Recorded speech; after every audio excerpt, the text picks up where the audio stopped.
Doimiy charchoq, bosh og'rig'i, kayfiyatning tushib ketishi. Siz ham shunday muammolarga duch kelyapsizmi? Unda tanangiz sizga signal bermoqda. Bugungi videoda sizdagi 6 muammoga yechim topamiz. Eslatma: videoda aytilgan mahsulotlarni topishda qiynalsangiz, video oxirida ularning o'rnini bosuvchi mahsulotlarni aytib o'tamiz. Demak, boshladik. Birinchisi, agar siz tunlari yaxshi uxlay olmasangiz, tanangizga magniy yetishmayotgan bo'lishi mumkin. Magniy mushaklarni bo'shashtirishga va asab tizimini tinchlantirishga yordam beradi. Uni tabiiy yo'l bilan olishning eng yaxshi usuli avokado iste'mol qilish. Avokado nafaqat magniyga, balki organizm uchun muhim bo'lgan boshqa minerallarga ham boy.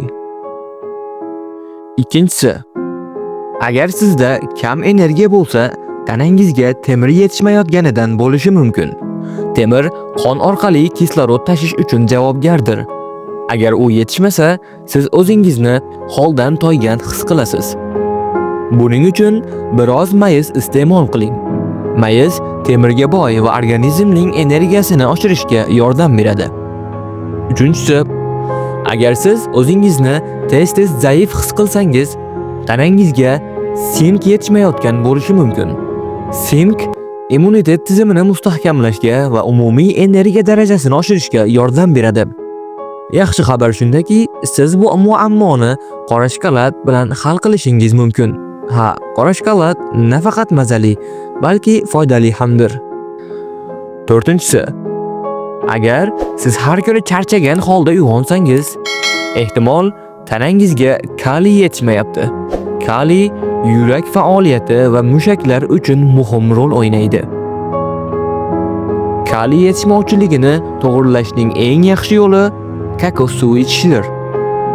U tabiiy elektrolitlarga boy bo'lib, tanangizni energiya bilan ta'minlaydi. Beshinchisi, agar bosh og'rig'i doimiy muammoga aylangan bo'lsa, bu tanangizga natriy kerakligini bildirishi mumkin. Natriy organizmdagi suv balansini saqlashga yordam beradi. Bu uchun oddiy tuz emas, balki pushti Himolay tuzini iching. U tanangizga kerakli minerallarni yetkazib beradi. Oltinchisi, ko'p insonlar o'zlarini hech qanday sababsiz xafa his qilishadi. Bunga sabab D vitamini yetishmovchiligi bo'lishi mumkin. D vitamini miyamizdagi baxt gormonlarini faollashtiradi. D vitamini olishning eng yaxshi yo'li quyoshda sayr qilishdir. Kamida 10-15 daqiqa quyosh nuri tanangizga yetarli bo'lishi mumkin. Ko'rib turganingizdek, tanamiz biz bilan gaplashadi. Agar diqqat bilan e'tibor bersangiz, muammolarni dori-darmonsiz ham hal qilish mumkin.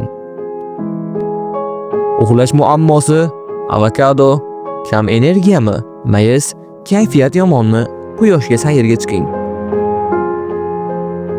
Bu mahsulotlarni topa olmasangiz, ularning o'rnini bosuvchi keng tarqalgan mahsulotlarni aytib o'tamiz. Avokado o'rniga bodom yoki qaynatilgan tuxum sarig'i, mayiz o'rniga olma mevasi, qora shokolad o'rniga pishirilgan mol go'shti, kokos suvi o'rniga banan, pushti Himolay tuzi o'rniga limonli yoki yalpizli oddiy suv, quyosh nuri o'rniga. Umid qilamanki, bu muammo bo'lmaydi. Foydali bo'lgan bo'lsa, like bosishni va bizni yo'qotib qo'ymaslik uchun obuna bo'lishni unutmang.